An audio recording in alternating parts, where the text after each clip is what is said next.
Hello and hello. Welcome to Talk About Cars. I'm your host Razmig, and today we're going to talk about cars. So let's go ahead and take our first caller.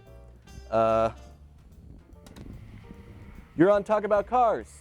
Hello? What's your name? Josh. Jake. Hi. No, Josh. What seems to be the problem, Jake? No, my name's Josh, and my car is making a howling noise. Okay. So it's making an owling noise? No, howling. Like a howling noise. An owling. What's an owling noise, like howling. an owl? Howl.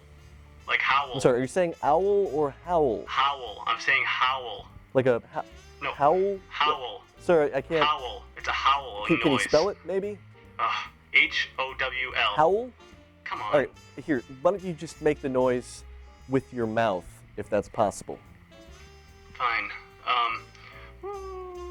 Okay, yeah, that sounds a lot like an owl. No, it's not. No. It's a howling Look, noise. sir, okay, an owl noise is like a whoo, whoo, whoo, whoo, whoo, whoo, which is what your That's like a car's laser. doing. Whereas like a howling would be like a oh, oh, oh, kind of, you know, No. like a No. like a howling. God. Hello? Hello? You must have lost connection. So in case he sees the video, it sounds a lot like you have an owl in your car. You might want to let it out. You suck.